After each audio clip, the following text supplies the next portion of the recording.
ஆமா.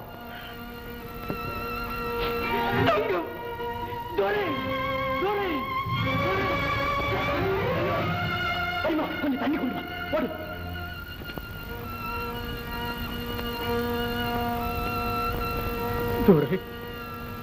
என் அப்பாவை எல்லாம் உங்களுக்கு தெரியுமா? தெரியும். உன் அப்பனைத்தான் உனக்கு தெரியாது. எனக்கு நன்றாய் தெரியும், நன்றாய் தெரியும். குமார வடிவு தமிழ்நாட்டில் கோலாகலமான குடும்பத்திலே பிறந்த குமார வடிவு கொடிய வறுமைக்கு ஆளாகி லங்கை தேயிலை தோட்டத்திலே தேம்பி எழும் 10,000 பாட்டாளி மக்களுக்கிடையே பணிபுரிந்த குமார வடிவு வலிவை பறி கொடுத்து மக்களை திண்டாட விட்டு கொலைகார பட்டம் பெற்ற குமார வடிவு மகள் இருந்த செய்தி மகன் மூலமாக கேட்கும் இந்த மகா பாவி குமார வடிவு.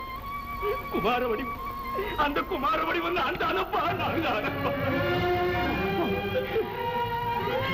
அப்பா, என் மகனே,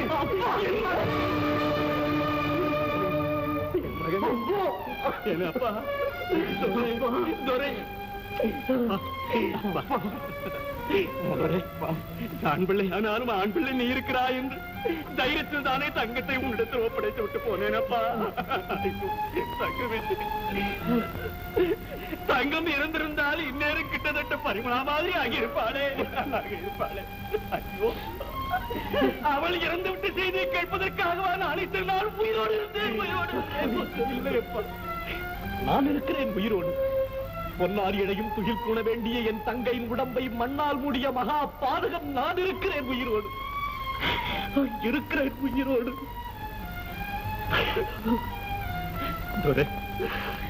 நீ என்ன செய்வாயப்பா?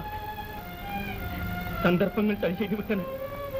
நம்மை நாமே தேற்றிக் கொள்ள வேண்டியதுதான் இந்த உலகத்தில் நான் கற்றுக்கொண்ட பாடம். அப்பா, உங்கள் ஆயுள் தண்டனை காலம் முடிந்து விட்டதா? எப்போது சிறையில் இருந்து விடுதலையானீர்கள்? விடுதலை விடுதலை எனக்கில்லை. என்னை நானே விடுவித்துக் கொண்டேன். ஆமாம் துரை, ஒரு குற்றமும் செய்யாத நான் உலகத்தை பார்க்க முடியாத இருட்டறையிலே தள்ளப்பட்டேன். ஒளியை விரும்புகின்ற மரம் செடிகள் வளைந்து நெளிந்து கோணல் மாணலாக சூரியனை நோக்கி வளர்கிறது அல்லவா? அதை போலவே நானும் வெளிச்சத்தை விரும்பினேன், கோணல் வழியை தேர்ந்தெடுத்து. அப்படியானால் அனாதையாக விடப்பட்ட உங்களை பார்ப்பதற்காக சிறையிலிருந்து தப்பினேன். ஓடோடி வந்தேன், உங்களை காணவில்லை. தேடி அழுத்தேன்.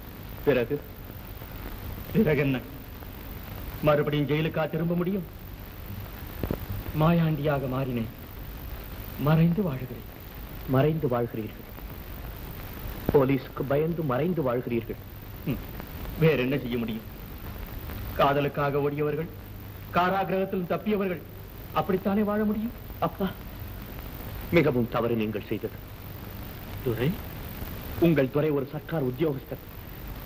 கடமையில் இருந்து அவன் தவறக்கூடாது. என்ன சொல்லுகிறாய்? என்னை மன்னித்து விடுங்கள் அப்பா. நீங்கள் சிறையில் இருந்து தப்பிய ஒரு கைதி. தந்தை என்பதற்காக உங்களை போலீசாரிடம் ஒப்படைக்காமல் இருப்பது என் கடமை உணர்ச்சிக்கு களங்கம். உங்களுக்கு என்ன பைத்தியமா பிடித்து விட்டது? தந்தைக்கு மகன் செய்யும் உதவியா இது? சட்டத்தின் சன்னிதானத்திலே தந்தை மகன் அந்த வார்த்தைகளுக்கு இடமே கிடையாது பரிமளா. சட்டம், நல்ல சட்டம். பேசாமல் இருங்கள். பரிமளா, துரை சொல்லுவதுதான் சரி. மகன் கடமைக்காக தியாகம் செய்வதை பார்த்து எந்த அப்பன் தான் சந்தோஷப்பட மாட்டான்.